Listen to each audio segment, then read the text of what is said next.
And we're back. Hey, everybody. Thanks for joining us for another key conversation on mental health. Today's going to be a great topic. We're going to be talking about that link between financial health or financial wellness and mental health. Quite a strong link between the two. So I think it makes it a pretty good conversation to address. This was one that we had slated for last week and unforeseen circumstances had to move to today. But we are super grateful for Spencer and his flexibility in joining us today. So today we have with us Spencer Barclay, who's CEO and founder of Savology, who creates a special tool and a special, financial coaching system for employers so that employees have a better way to get financial support and education. And then also with us, we have the Chief Experience Officer with Nivati, Joseph Draschil. Thank you, gentlemen, both for joining us today. It's good to be here. So to kick off the conversation, Spencer, if you have been watching these in the past, we like to start out with a couple icebreaker questions just to kind of get to know you a little bit. So I've got 4 of them here that I want to kind of start out with. And the first one is your recharge battery. Like, how do you recharge your social battery? Are you more of a person who likes to be alone to recharge or be in a crowd to recharge? I think I'm one of the rare people that can recharge my social battery in either way. That there are some times where I like being on my own and others where I like being in a crowd, but either of them help me get back on my feet. So it drives my wife crazy because she says that I come home from work and I'm totally recharged and then I have even more energy by the end of the day. And I think that's pretty unique, but I couldn't speak for everyone who has that. Yeah. I love it. Joseph, you were kind of the same way, if I'm not mistaken. I find that kind of interesting, the fact that, I don't know if that's the norm, like you said, but it does seem to be the norm of the people we're talking to during these conversations. Like, you're not the first person who said that, Joseph also being one of them. But that's good. I like it. Are you a fiction or a nonfiction reader? Definitely a nonfiction reader. I have not read fiction for myself since high school. I swore off fiction for myself and said, when I'm going to devote the time to read, it's going to be nonfiction to make myself better. I think the exception to that is me reading to my kids. I still read Harry Potter and Paw Patrols and all sorts of other fiction-based books to my little kids. Okay. Is there something against fiction? We don't have to get into this, but it's just, reading's time consuming. And so if I'm going to read, I want to improve myself as much as I can. And I do know people who improve themselves by reading fiction. They become more creative. I'm not one of those people. So I read a lot of business books and a lot of personal finance books and self-help books. I need all the self-help I can get. Yeah, I like it. Okay, so when you are stressed, what is your food of choice to kind of like soothe yourself? What do you stress eat? My food of choice is a drink. It is Mountain Dew Zero. Mountain Dew Zero, okay. That's what I go to. I usually don't stress eat, but if I start feeling stressed, I go to the fridge, Mountain Dew Zero Spark, or Mountain Dew Zero Baja Blast. All 3 of those are great choices. Okay, it kind of amps you up though.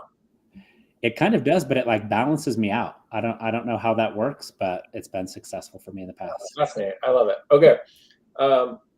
And this is a question that I always like to preface this because I thought that was a unique question and I didn't come up with it. It came from a podcast that I did a couple months ago. But would you prefer to have the ability to speak every language in the world or speak to animals? I would definitely prefer speaking every language.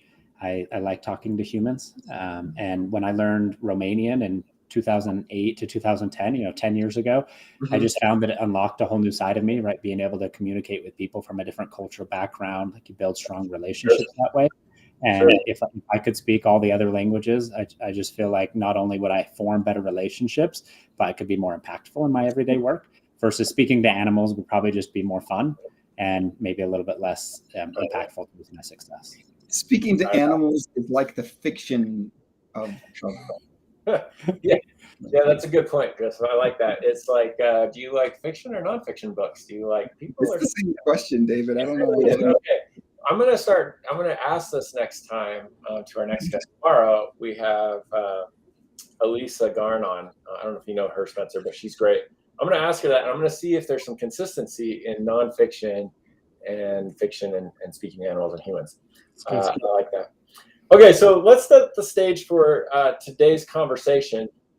So today I think is a really important conversation in the fact that this is finance and financial situations, I guess, are the number one stressors that Americans have. And really probably throughout the world. Like the number one stressor most people deal with in their life has to be related to finance. I mean, there's so many studies out there that say it's the number one stressor, 74% stress about finance. I've got one that says 66% stress about finance. Just kind of changes depending on who's doing the survey, but it often comes across as the number one stressor. Since we're talking about Mental Health Awareness Month, we obviously want to talk about the different stresses that exist out there. I have a study that came from the American Psychological Association that talks about money being one of the top stressors and has been for who knows however many years. But number two on the list, or number one that it flops, is work. So really our source of income. Maybe it's not necessarily the income that is causing the stress, but the source of income is a huge stress. And then number three on the list for the last couple of years has actually been the economy, which in its own right is money related. So like the top three stressors that we are dealing with as a society all kind of penned from the core root of money, which is not the root of all evil, or maybe it is, but that's another conversation.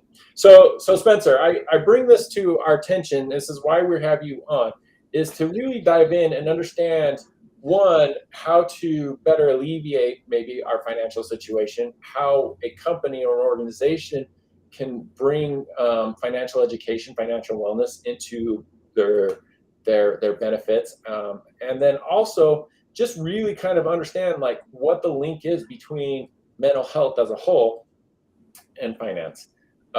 You know these stats way better than me. What am I missing in what I just laid out there? Like how stressed are people when it comes to their money?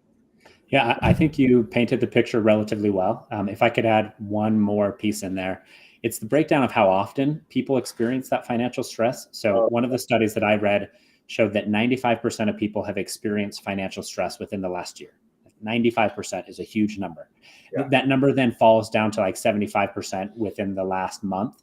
And then it's like 66% within the last week, right? So a lot of people feel that stress daily or weekly, but almost everyone feels it at some point during a year, right? Because we run through ebbs and flows of tax season and paychecks and job changes and everything else. And so that's one of the reasons why we started Savology, was because of the stress that people feel related to their personal finances. Yeah. And it's something that can not only be prevented, but it can be fixed. It can be turned on its head if you give it a little attention. So 95% is a huge number. Like that's almost all of us. And the 5% who are lucky enough to not have that kind of stress, I say good for you and God bless you. But what I think is really crazy, and this is something, having conversations previously with you in the past, we've talked about, is like, it doesn't matter what the income level is, because 95% of the Americans, whether they are low income, medium income, or even high income, like everybody's stressing about finance. And people who from the outside you would assume is in a good position, like, oh, I remember telling myself when I was like 20, it's like, oh, if only I doubled my income, I would not be stressing about money anymore. And I've doubled my income since I was 20, and I'm still stressed at times. So like, it doesn't matter how much we make. It's not the actual amount on the paycheck. Is that right? 100% right. Some of the most financially stressed out people earn more than $150,000 a year. And it's not a function of your income. It's a function of what you do with it and the habits that you have to manage your money. And so either of those can be fixed. Now, if there are people that are not financially stressed about their money that make 40, 50, or 60,000 a year, a lot of studies will show that the diminishing returns on increase in salaries stop after about $75,000, which means there's some amount of money that you can make to be comfortable in what you're doing. But at the end of the day, it matters less about how much you make and more about what you do with it to manage it. Right. Now, if I'm not mistaken, again, just because we've had this previous conversation, it was that concept that was like a primary driver in why you created Savology, right? Like you were doing, can you tell a little bit about like your founding story of Savology? Because I think it's very relatable to what we're talking about here. Yeah, for sure. So a little background on me. I came from entrepreneurship and financial services for the past 10 years. We built and sold a company called Benefit Guard, where we did small business 401ks. And in the concept of throughout that process of doing it, I noticed how few people saved enough for retirement. Even when they were given financial incentives like a match from their company, so about 40% of people were taking full advantage of that match, which means they're leaving money on the table. So I looked around at my peers and just saw the struggles that we all have with our personal finances, the stress that we feel. Living paycheck to paycheck is more than 60% of the population. And I just said, there's got to be a different or a better way to do that. And so we did a lot of research on the matter. We did over 1,000 surveys and about 100 focus groups. And we just found that there are ways that we can manage our money differently. And it primarily came through financial planning. So when you look at how we decrease financial stress and improve financial outcomes, our median is financial planning. But it's not the financial planning that most people think of, which is high net worth individuals that want to plan out just their retirement, right? Or decide where to invest their money. Almost everyone can benefit from having a financial plan and setting those financial goals. So that's how we started Savology, was around the concept of making financial planning more accessible and affordable than ever before, to give financial planning to the 98% of Americans that don't currently use financial planning. So a lot of people stand to benefit from that. Right.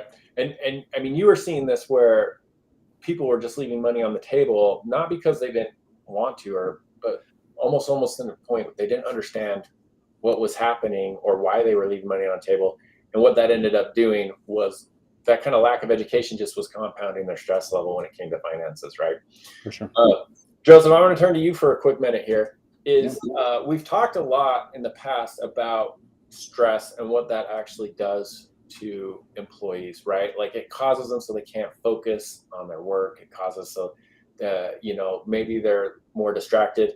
The number one reason people or companies, I guess, lose out on stressed employees is what they call presenteeism. Can you kind of explain a little bit like what presenteeism and like maybe what that link is with financial stress and the presenteeism that we often will deal with at work? Yeah, well, you know what is really interesting about this stress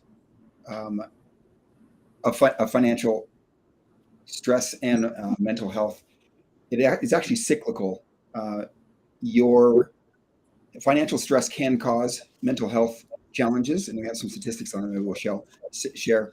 But also, mental health adds additional stress onto your. I mean, it's a contributor to financial stress itself, and so it kind of spirals down. And the word that you were using, presenteeism, it's basically lost productivity that occurs when employees aren't functioning at their top level, and it could be because of an illness or an injury or a condition. In this case, we're talking about stress. Yeah, I think the statistics shows that on average, employees who are struggling with mental health, a company will lose about 30 to 35 days of productivity from that employee that's struggling with mental health, right, or stress. And that, like, if you think back on it, like maybe when we're all struggling, that 30 to 35 days is not sick days. Like, there's no way I've called in sick 35 days in the last, I don't know, 3-4 years combined, right? Well, maybe even longer. But where that productivity is actually lost is in the time where you sit and stare at the wall because you're stressed out or distracted by actual things that are happening at home, like trying to find, babysitters or taking care of your in-laws or whatever the case may be, right? You hear that a lot of people talk about how multitasking is a myth and how you're really context switching, and that means you're switching between different things you're thinking about or working on, and that's pretty heavy context switching. That'll slow you down. In this case, they're there at their desks or in meetings, but in their mind, they're context switching between what's going on right now and the stress, in many cases, the financial issues that they're dealing with. And that's one that you can't see on the outside, but it shows up in their ability to produce. And that's why it's, presentee. It's like my wife asking me to be present and like put down my phone if we're at dinner. You got to be able to do that mentally at work. And it's not easy. Right. don't have a good financial, Yeah. financial plan. So Spencer, let's talk about like what are some of the key strategies that when somebody who's stressing about finances to the point like it's hard to focus on anything else, which I feel like out of all of the different stressors that come to us when we are financially struggling, that is almost some of the most debilitating, I guess, stress that you could have, because it's hard to focus on anything else when you can't, pay your bills or whatever the case may be, right? So what are some of the easy strategies, or what is it that you tell people to start with, like to start bringing that stress down? Yeah, so similar to how it would be in mental health, right? Everyone has a slightly different problem and everyone has a slightly different solution. No two people are created the same, and financial situations are very rarely the same as well. So what we do is we look through a few different areas and determine which one might be most impactful for them. Those areas would be financial planning, financial coaching, accountability, or literacy. So I'll just touch lightly on each of those. What you would do is take a step back and say, which one of these do I think can help me based on my personality type? Or someone would talk to one of our coaches and they could help someone understand where they could go. First and foremost, that financial planning can be done on your own. But that financial planning is just deciding like what your goals are and how you're going to get to them. So many people are actually doing pretty well with their finances. They just need to be reassured of their position to feel better about it. And if they at least know what path they're charting, they can start feeling better about their finances or turn their situation around really quick and get back on track. So number one, creating a financial plan with or without someone else's help is a good place to start. Number two would be coaching, similar to mental health, right? Sometimes you just need to talk to somebody. And in our case, we actually hire certified financial planners, and then we change their title from financial planner to financial coach, because we found that anyone at any spectrum of the financial range can benefit from help. And so someone just getting started, they might just talk about the basics of budgeting. Someone in the middle might talk about, how to more effectively save for retirement. And someone at the end might be looking more around some advanced estate planning. But either way, having someone there to talk to about their money, similar to how you'd have like a psychotherapist, it could be really beneficial. And that's why we employ financial coaches, is to help people feel better about their money, answer questions, and improve problems. Number three, accountability. It could be, instead of a coach, like you could be just talk to your spouse or a friend, right? Have a partner that you can trust and schedule a time to talk about your money and what you can do better and how you can do it differently. I think that's always a worthwhile pursuit for most of us who are married. Financial stress is also a family responsibility and a marital stressor. And right. So having that person to talk to is probably a good place to turn. And then the last item would be financial literacy, where if you just don't know enough about your money, you just need to take some small steps to improve that. So we offer financial literacy courses where you can go read books on your own, but just start improving your general understanding of money so you can make better decisions. I do find it interesting how just over the course of these conversations that we've had in the last couple of weeks, right, during Mental Health Awareness Month, and even previous conversations leading up to this, like just by talking to somebody, oftentimes like that person doesn't even need to tell me anything when I'm talking to somebody, but like my own path of what I'm supposed to be doing, like just opens up by me actually having a conversation with somebody. And we've talked about the importance of community last week in our sessions, that our conversations that we did last week, and talking to counselors, just being in the mental health space, right? Like talking to coaches, counselors, therapists, whatever the case may be. That concept of talking to somebody is just so valuable as a human being, I think. And I think that's often lost. Really good word for that, David, that I hear is unpack. Right? It's a ball and it's a mess, and it's also something scary sometimes and big, and so we want to hide it in the closet. Yeah. But as we share with somebody, whether that's a therapist or a financial coach, we're able to unpack our story to the various subcomponents, and then you're in the light of it. It's not scary anymore. Right. You can see it. There's someone else there who can also see it with you, and then it's time to move on to a plan and strategies for how to tackle it instead of this big, hairy, scary monster. I always find it interesting, and Spencer, I think last time you and I were talking, we had this conversation about it's interesting how finance is such a taboo topic just like mental health is in a lot of ways, right? It's very taboo. It's very hard for people to like unpack, using your word, Joseph, on the financial situation that's going through. So this is kind of a two-part question. One, why do you suppose finances and financial conversations are taboo? Two, as an employer, how do they start having these conversations with their employees so it doesn't feel taboo, but yet be able to provide the support that the employees need? Yeah, those are both good questions. I could probably do some more research on when they started becoming taboo, because I'm not sure of the origins per se, but I do know a lot of the trends around that subject. I mean, even just looking at my wife's family and some of the conversations we've had about money, like money is very taboo in their family. They don't like to talk about it. It's almost something to be ashamed of for either way. If you're not doing well with your money, then you should be ashamed. And if you're doing too well, then you should be ashamed because you don't want to be too prideful. And so everyone walks this very fine line of where they're at in their personal finances. And sometimes it's easier just to not talk about it, in the same way that it's easier to not talk about the political divisions that we have in our society, right? Like there are different levels of money for people, and you want to be on the same page with someone else, but you're usually not. So they just avoid it altogether. And I wish we could change that. And I do think we can start changing it in our personal lives, right? Have more open money conversations with friends and family members. Like we're all in this together to some regards, right? It's not a competition, and it's not a zero-sum game. At the end of the day, we can all improve our money situation together. And the more conversations we have about it, I think the better off we can all be. And you can start that in the workforce. I think there are companies who do a good job of changing the culture around money, both in the ways that they compensate their employees by saying, hey, it's not just about the salary number that we give you. It's also the benefits package that we provide you. It's the resources that we provide you and the transparency levels. And different companies handle those in different ways. But I think that companies should be having a proactive conversation about what matters and how they enforce that.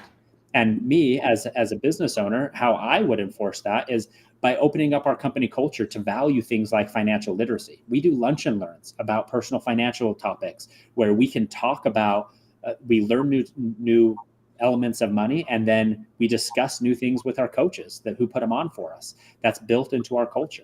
Also, at our company, we don't value salary as like the number one piece, right? We look at that as part of a benefits package that could include access to financial coaches. Like our employees all get access to a financial coach, which makes sense because that's what we do. But other companies can do that as well. And as they do, they find that you don't have to increase salaries as much as you think. You have to help employees make better use of that money. So I would just recommend putting together a proactive strategy around how you treat it within your culture and your compensation.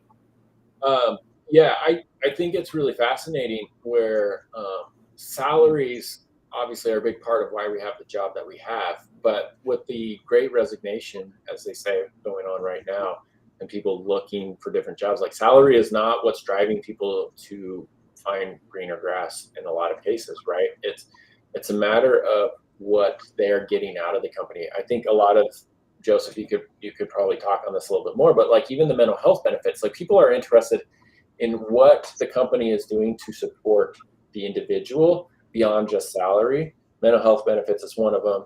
Financial literacy and financial wealth or financial planning can definitely be another one for sure.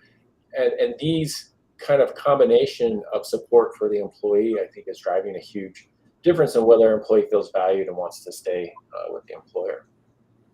Yeah, I was talking with one of our partners, and she was sharing how in a previous company it was kind of a coaching course thing, and they asked employees, if your employer offered one course, what would it be?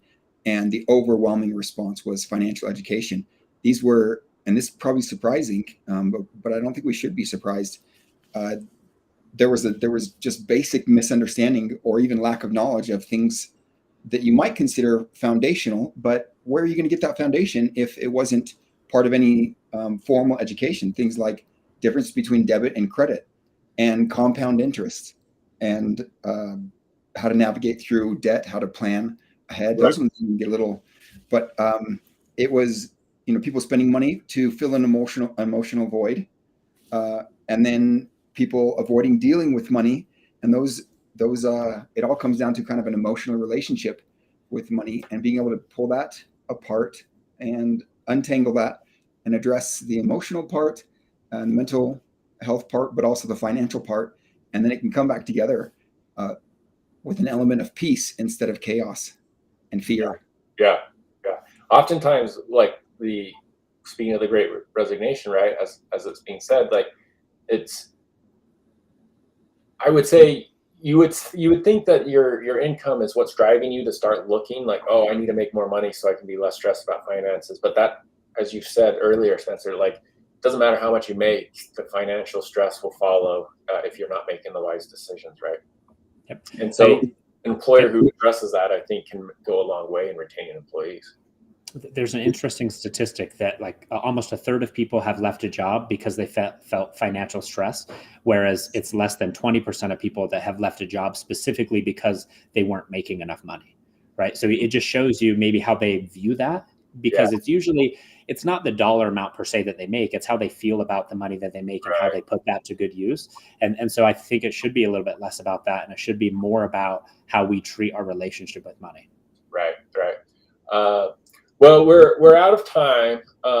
Thank you so much, Spencer, for the conversation. I think it's fascinating to see and kind of break down stress that's related to finance and how that maybe affect the broader, person that we are, and the motivation that drives us to do some of the decision making that we make in a lot of ways.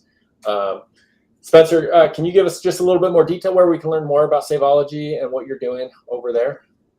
Yeah, you can find out more at Savology.com. We have employer financial wellness benefits as one of our main offerings, or you can reach out to your folks at Nivati. We have a great partnership with Nivati where we bundle a financial wellness package, which includes financial coaching and literacy onto what they're doing with mental health. So either way, if you're looking at one benefit or the other, it's a win-win.